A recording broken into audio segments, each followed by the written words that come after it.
Hello. In today's episode, we are talking about flow. You know, that awesome feeling when you're totally in the zone. Our special guest, Jared Weintraub, an industrial organizational psychologist and longtime friend of the podcast, has done lots of research on this topic, and we are dying to know about what companies can do to help us get in the flow, get into the zone. Welcome to Work at Life. This is a show for everyone who believes that work should be just as fulfilling as life outside of work, and that the way to get there is through building more human workplaces. I'm Maddie Grant, a culture designer and co-founder of a culture consulting firm called Propel, and I'm your co-host alongside my fabulous friend Sonia Lucina, an organizational psychologist heading up the workforce division at Question Pro.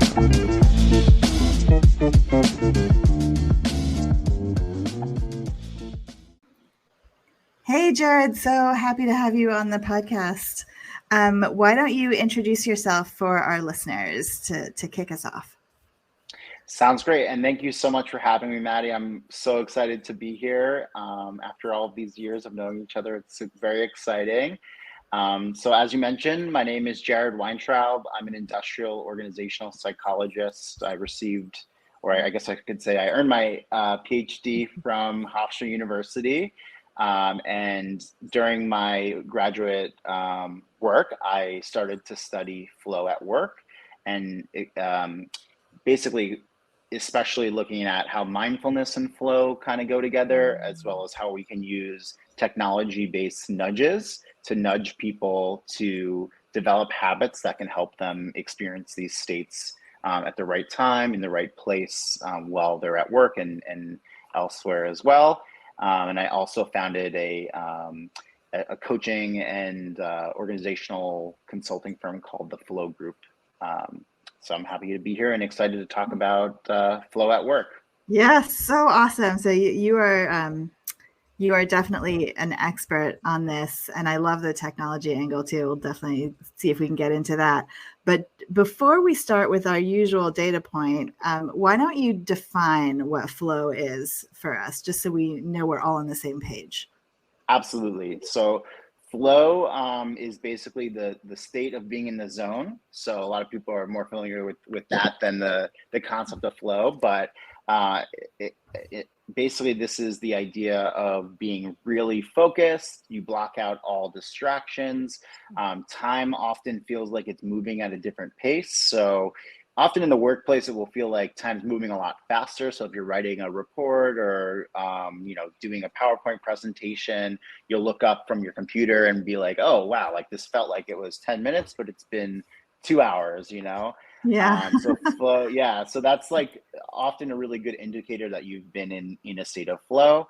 You lose like self-consciousness, so you're really not worried about how you're feeling in the moment or how you're doing. You feel really in control. You have clear goals. The activity that you're doing has a good balance of challenge and skill.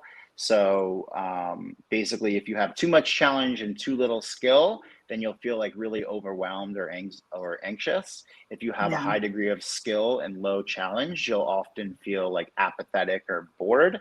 So flow happens when you feel a high degree of both, challenge and skill at a good balance. And you also just feel really good. There's this idea of an intrinsic reward. Basically, it feels good just because you're doing it and not because of some external goals that you have in mind. So that's why people will often feel it when they're, performing or playing a game or something like that. And so that is the concept of flow that we're here to talk about today. Awesome. It's so fascinating, right? So Sonia, why don't you share our data point? Because that's also fascinating. Yes. And I do have to admit, Jared, that when we were talking about having you on the show and this topic, like selfishly, I was so incredibly excited because I'm passionate about all the topics that we talk about, of course. This one I feel like I'm the worst at. It is an area that is such a developmental opportunity for me. So I was just like a little kid, like, I can't wait to learn. I can't wait to have this conversation because I think it's so important. And I think my desire to be good at it and actual performance today is like so far apart from each other. So thank you for all the knowledge you're about to bring on. So in the data point, we asked 300 workers across the United States, how often do you feel in flow at work? Meaning that you were deeply and positively engrossed in what you were doing. So about 50% said often, 32%, or just about around a third, said sometimes, 17% said rarely, and only 2% said never. And when I was looking at this data point, I thought, 50% said often. How lucky are these people? What do they do? How do they do it? Like, is this normal? Like, I don't know. If I had to quantify, I would probably, if I had to take this, I would say sometimes or rarely. Like, maybe I would have to, think through it. But, the good news for the humanity is I'm a sample size of 1, and it seems like others are doing much better than me. So my original reaction when I saw this was a little bit of surprise and a little bit of envy, maybe, of our, survey takers. When you saw this data point, was this surprising to you? Is this what you would expect? Like, what was your initial reaction to it? I think I was actually more surprised by the people who said never, because I think that, well, in the research, basically, we see that the workplace is actually one of the most common places that people do experience flow. So it's not that surprising to me. I guess it's more surprising, like the frequency is a little bit more surprising as far as like often versus maybe sometimes is concerned. That's really a positive data point that I think is great. But yeah, I mean, I think it's got to vary for people depending on their personality and their environment. So I'm pretty happy with that 50%, to be honest with you. I would have thought it was maybe less than that. So yeah, but that's good that people are, for the most part, feeling it sometimes or more. So I'll take it, I guess. Yeah, I think I do feel it sometimes, but for me, it has a lot to do with my optimal work time, which happens to be like in the middle of the night. So it's not really at work. It's more like working, but late at night after dinner, I can not focus on emails, right? I can put down all those distractions, and then I can write an article, or it's always about writing with me, of course. But that's when I get in that zone that I really love. And then, of course, I don't get enough sleep, which is a whole nother different topic of conversation. Right. Well, they are related. They are related for sure. So, flow is, you feel like it's effortless when it's happening, but the reality is that it's actually taking a lot of effort. You just don't really realize it. And so I think, you feel flow, or are more likely to feel flow when you are like optimally ready for the day, and also are in your optimal time of day. So that's totally a thing as far as like when people do their best work. And I think the traditional work structure is not necessarily like designed in a way that is optimal for individual flow, and that like we have 9 to 5 days, right? And like people like you in like a typical corporate environment may not be able to take advantage of that optimal right, because we're on Zoom all day, right? Yeah, and I think meeting after meeting. Yeah, and I think flexible work hours is becoming more and more normal, and that helps, I think, to allow or facilitate flow for people. And there's all these really positive work outcomes associated with getting into flow, which is why, I got into this in the first place. Why does it really matter? And, we see people experience less stress and are more engaged and perform at a higher level when they are experiencing flow. So this is more evidence or support for like why companies should, be putting these different policies in place that can help their people to thrive. Yeah. Well, for me, I'm thinking about like my distractors and my personality and expectations, right? And so I generally work like a 9 to 6 schedule, but not because my company mandates it. It's because my life in some way mandates it, because I have a 4-year-old who wakes up at 6:30, goes to school, then I try to do some exercise. And by then, get ready, the day starts. And then after I get, play with him, dinner. And when I put him to bed lately, I've been falling asleep with him at 9. And then I wake up and I'm like, oh my goodness. But to both of your points though, one idea that I have been playing with is maybe diversifying my mornings and saying now I'm doing yoga every morning, but maybe I do it twice a week. And maybe it's easier if I do yoga in the evenings after Mateo falls asleep versus some of that mindful work. Now, why? I've experimented with turning off my notifications of my phone, turning off Slack, but it's generally a temporary fix. I find it that I still find a way to get distracted or have a million meetings. So I think, Jared, to your point, the flexible working schedule, I do wonder if that'll open up really at least some more freedom for people to choose. And maybe some of them will be like me today that are saying, listen, that freedom is phenomenal to have, but the other things that are going on in my life are not allowing me to maybe take advantage of it. Or they might start to get creative and say, okay, maybe, I don't need to start meetings at 9. Maybe I just really hold myself to starting meetings at 10 every day. And usually people are not that aggressively and I'm also in my time zone, I'm 1 hour ahead of Eastern time. So people are not messaging me like crazy that early in the morning, but it's maybe because it is amazing to be in flow, like what you're saying. I think just that sense of fulfillment, the joy, and Maddie is smiling for those of you who can't see her. The pure, that was literally I love that moment because it was such a pure reaction, that smile on your face, Maddie. So we need to somehow as a society find a way to create more flow. Jared, what are some of the things you've seen, whether it's individuals do or organizations do with their culture to try to help their people find more space for flow? Yeah, so I think everything is a spectrum, right? Like we were talking about earlier before we started the podcast, but you were asking me about basically environment versus the individual, right?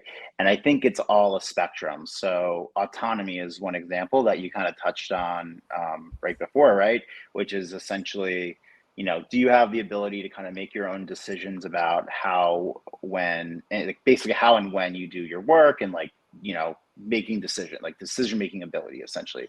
And that's a great thing to have, to a certain extent. But if you are a person who needs more structure and your company just lets you do everything the way that you want to do it, if you don't have that structure and that's the type of personality that you have, then that's actually horrible for flow, right?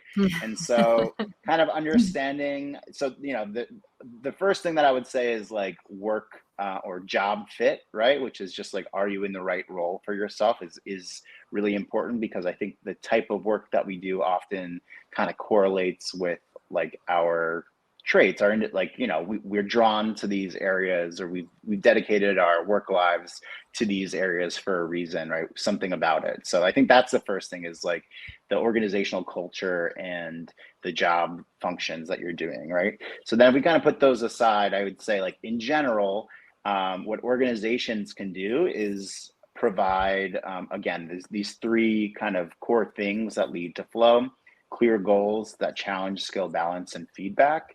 And so in my consulting work, that, those are the 3 pillars that I always kind of focus on, because I find that if there is a lack of flow or productivity or well-being in an organization, it often comes down to one or more of those, right? So first, do you know what you need to be doing in your job? What are the expectations of you? And so organizations should be setting those expectations, which seems obvious, but a lot of times they don't, right? Yes. And so setting those clear goals, and then setting them at a level that has that challenge skill balance. And this is, difficult, but it's something that is really important, right? So are you setting your organizational goals at a level that are actually attainable, challenging yet attainable, right? That's the idea. Yeah. So there's an upside down U curve here, where similar to the challenge skill balance, there's if you make a goal so out there and so kind of aspirational, no one will ever actually try because they know that it's impossible, right? And if you make it so easy, they're also not going to try because A, they don't want you to make it harder because then they'll have to work harder. But B, it's boring, and so you wait till the last minute to like try to achieve those goals. So setting them somewhere in the middle there, again, for the whole organization, that kind of trickles down. I think is really important for organizations to do as well. And then the third is feedback, right? So like, are people actually on the way to achieving those goals or not? And providing feedback along the way of like, hey, we're behind because of this, or like, you're doing great. That feedback is really, really important.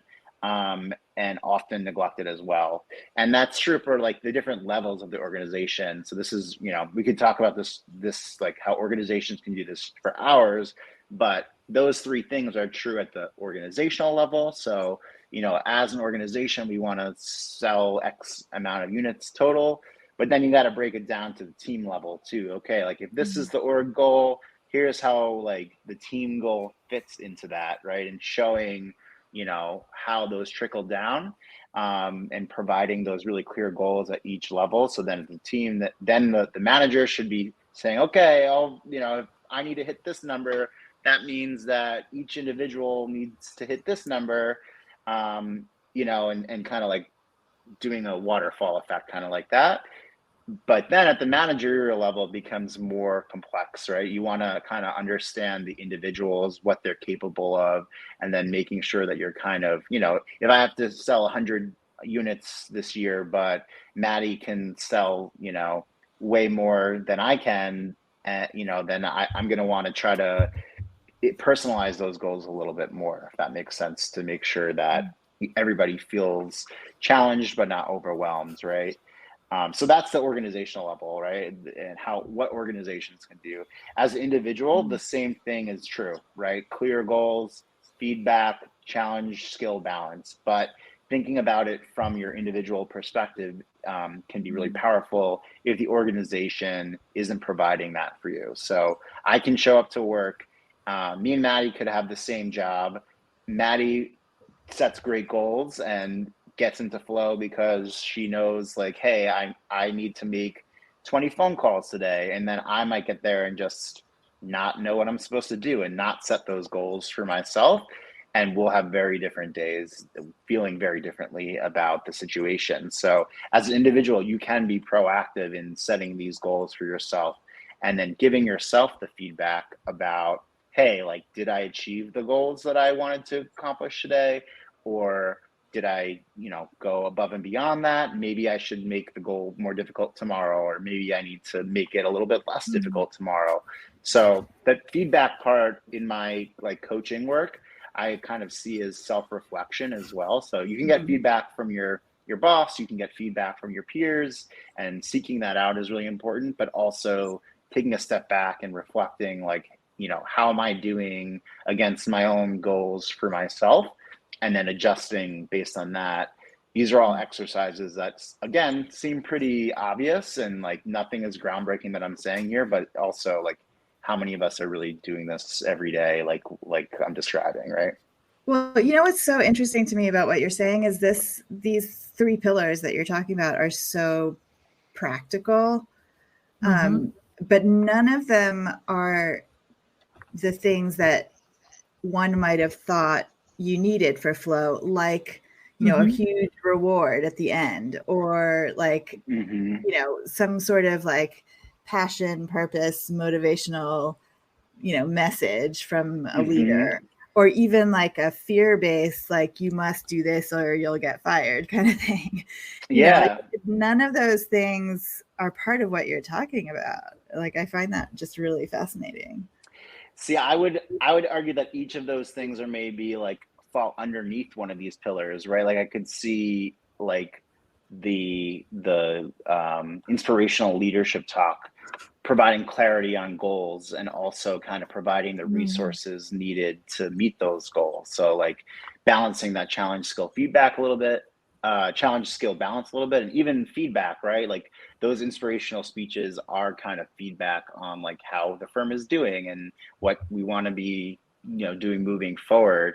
And I think, even the like carrot and the stick, right? Those are going to be things that kind of adjust that challenge skill feedback, I think, and also make the goals clearer. And the feedback is, I better be doing this or else, kind of a thing. What's interesting to me, though, is that an individual leader or manager might say to themselves, I don't have the personality to make big motivational speeches, right? But in fact, if what you're actually trying to do is to set clear goals, that seems much more achievable no matter what kind of leader you are. Right. Definitely. So it's almost like taking away the fear or just hesitation around trying to be like this inspirational person that gets your whole team like, in the zone. Totally. Because some people are just naturally like that, but lots and lots and lots of leaders are not like that, right? Or not naturally. So I have a question, and I don't know if it's on anybody else's mind from our listeners, but I feel like that person, like, in the traditional like conference room, everyone's talking and you have a question. You're like, do I dare raise my hand? Am I going to look stupid? But I'm going with the philosophy that if I have this question, hopefully other people do too. So I'm putting my brave pants on. I'm going to ask it.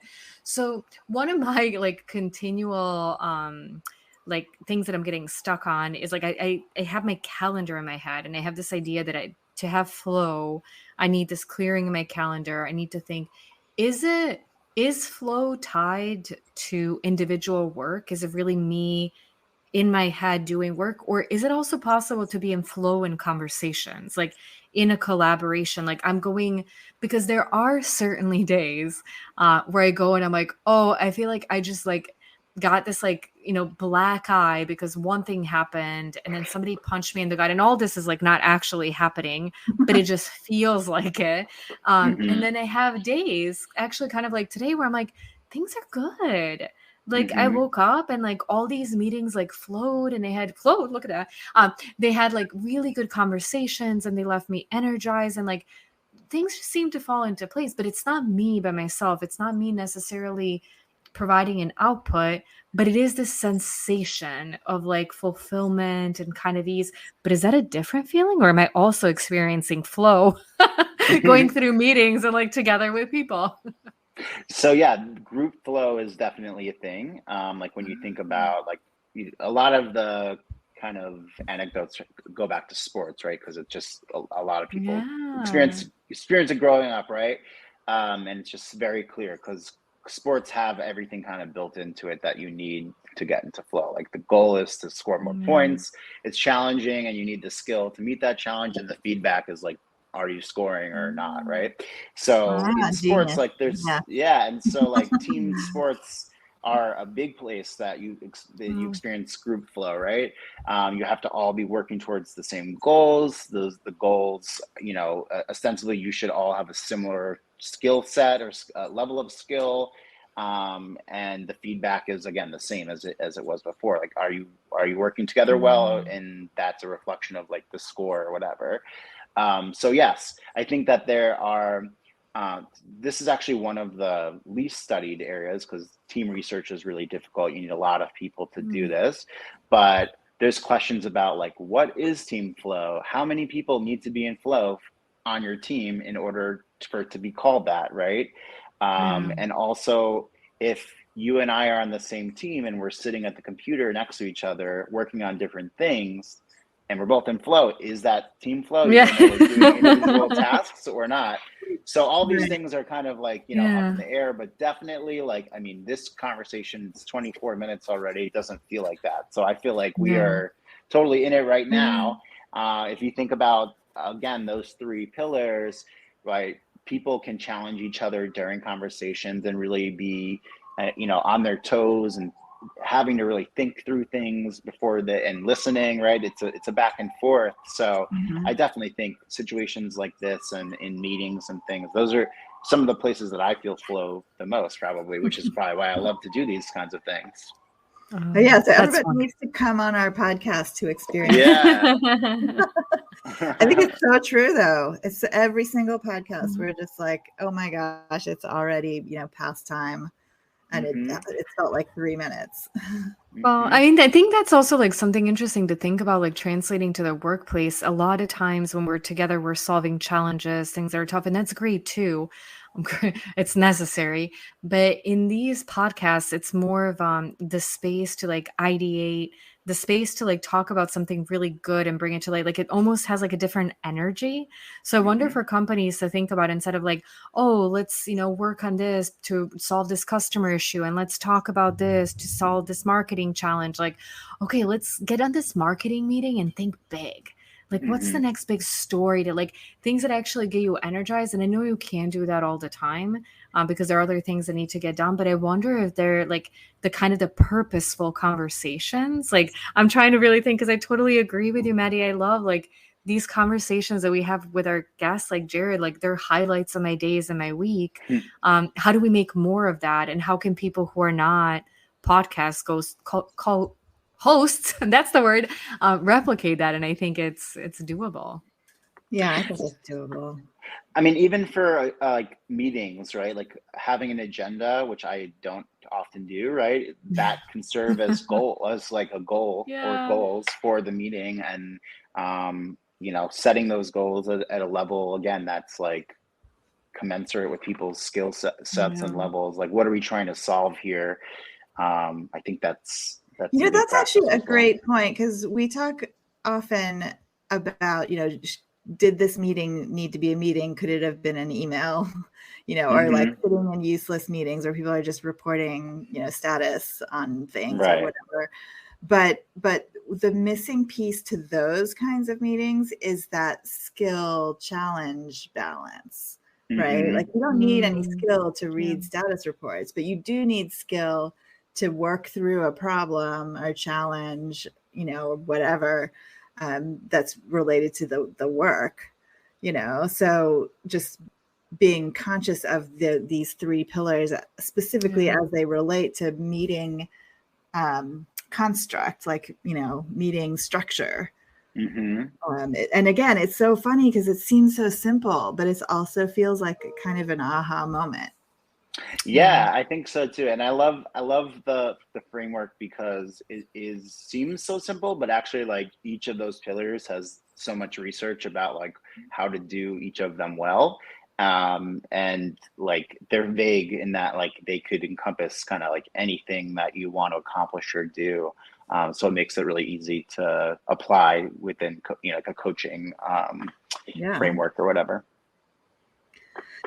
I love it. I love it. So with that, we are just about close to time, but I definitely wanted to leave, a minute for Jared. If you have like, one big takeaway, or it could be more than one, but what do you want people to leave this conversation with? Yeah, I would say if you're like in charge of an organization, like you have the power to facilitate flow for your company by putting some of the things that we talked about in place today. And I would say as an individual, if you're at an organization where flow is not as easy, like there are solutions or strategies that you can use to get flow more frequently at your work or in your organization. There are limits, like I think we were talking about earlier, but you do have more power than you think to access these states.